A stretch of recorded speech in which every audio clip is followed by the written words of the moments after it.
Hey, this is Joe Bakhmutsky. I'm the creator of Simplify Cancer.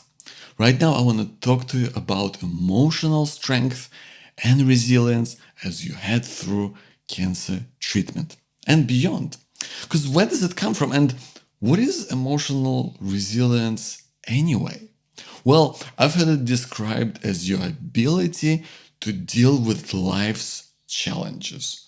Well, as both you and me know, there's a lot of challenges as you head through cancer treatment, right? There's a lot of ups and downs. There's a lot of really difficult moments that you kind of don't know what to do with it because you really need so much of your strength and energy to deal with uncertainty, to deal with pain, to deal with everything that just comes your way.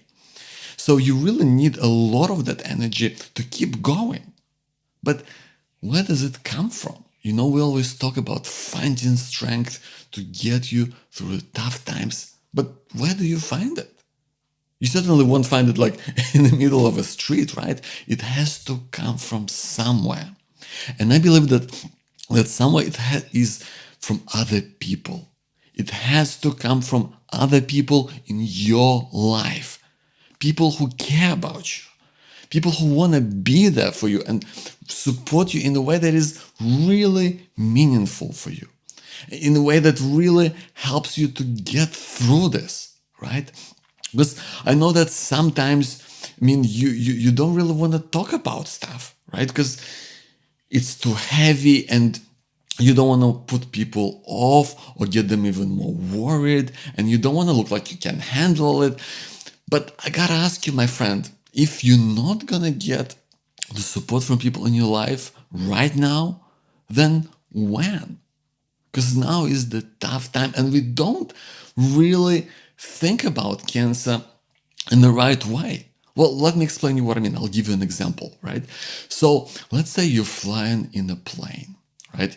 You're in your seat, you're comfortable, you're strapped in, maybe you're reading a magazine to pass the time, and all of a sudden the plane starts shaking, right?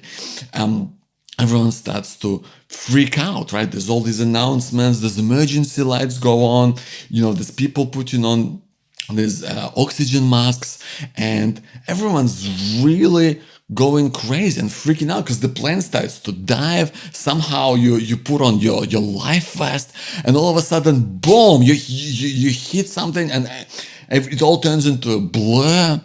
And then somehow you scramble out of the plane, and now you're in the water. Now you're floating, in those waves. And let me ask you, so at this point, would it be okay to ask for help? Now that's ridiculous, right? It's so obvious. Yeah, of course, right? Your life is on the line. Of course, you need all the support and all the help that you can get right now to get through this. It's so incredibly obvious. Like, why am I asking this? But the reality is that that's not how we look at things when we go through cancer, right? Even though those two situations are actually quite similar. Like, obviously, cancer doesn't have the immediacy, right, of the plane crash. But when you think about it, your life is in danger. You have no idea what's going on. There's all these challenges. You don't know how to deal with them. There's so many things that are coming your way. And you really need all the help and all the support that you can get from people in your life. So I think that is really the key thing to do. First and foremost is to really accept that you cannot and should not do this alone, right? You should never go through this alone or keep things to yourself, right? Maybe you can do it alone, but I think the reality is it's just going to be so much more difficult, so much more painful, right? So you should not do this alone. You gotta share what's going on for you things that are bothering you, things that are making you gonna explode inside, share it with the people in your life. And you can do that without any drama, without any big revelations or tears or any of that other nonsense we see in the media. Just being able to be honest and direct about what's going on for you, right? I mean, I remember when I started treatment, when I was going through cancer, and people would ask me, how am I going? I used to say, yeah, I'm fine, not too bad. When the reality is I wasn't. I wasn't anywhere near okay, right? So after a while, I realized, well, who am I kidding? Right? The reality is it's tough. And so when, a friend would ask me, how's it going? I would actually start saying things that would be really going on for me. I would say things like, you know what? Actually, I've got this test next week that's going to tell whether the cancer has gone or not. And you know what? I'm really freaking out because I don't know what to expect. I don't know how things are going to turn out. And it might just kind of change my life in a really big way. And to be honest, I can't really stop thinking about it because it's always there at the back of my mind, And I think that made things so much easier for me. It was just such a relief to be just real, just to be able to have a real conversation. And I've noticed that it makes things easier for other people because there's no awkward moments, right? And all of a sudden you're just having a real conversations about things that are meaningful for you right now. Because the reality is, I think people truly care for you, your friends, your family, your co-workers. But a lot of the time they don't want to say the wrong thing or do the wrong thing to kind of make you feel worse. So I think sometimes it's up to us to, guide them, and lead the conversation. And even in terms of practical help, just being able to tell people what you need so that this support from them becomes integrated into your life. It becomes an integral part of your life as you go through treatment, right? So if I had the chance to do it, all over again, God forbid, I hope that doesn't happen. So I would just, if I could go back in my time machine, I would just send out a simple email to my family and friends, and I would just say something along the lines of, hi, as you know, I'm going through testicular cancer. I've had an operation, but now it's spread to my lymph nodes and I need to go through chemotherapy. Here are the dates when I'm going to be in the hospital, and chances are that for the next 9 weeks things are going to be pretty crazy. So I would appreciate your help with any of the following: babysitting, doing groceries once a week, driving me to and from the hospital. If you feel like helping out with any of that, just hit reply and let me know. I really appreciate it. I mean, it can be that simple. And the people who truly care about you, they're going to be grateful.